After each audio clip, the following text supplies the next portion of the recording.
May gusto nga pala akong sabihin sa iyo, Carla. Makinig na lang kayo yung iba, pero kay Carla ko ito sasabihin, hindi inyo. May good news ako ngayon sa iyo, Carla. Uuwi na kami ngayon sa ngayon. Ayan nga, oh.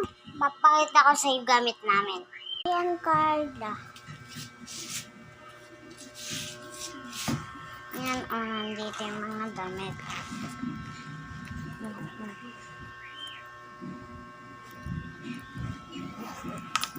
Ito yung mga plastic ko para Tsaka para daw sabi ni mama. Akin na lang daw itong puting electric fan para daw may electric fan ako sa school. Wait mo ako, ha.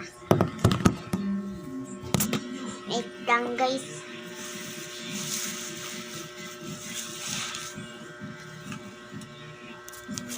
Ayan.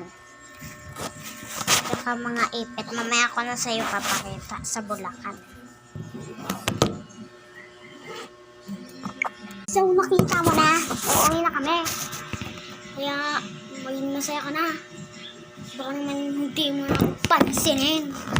Ayan na nga. Okay na nga itong outfit ko. Mahabang dress lang. Mahaba. Naka-short ako. Kay mama to eh. Baka akala mo, ganyan. Ang gandaan lang yan sa fit ko. So, bye-bye!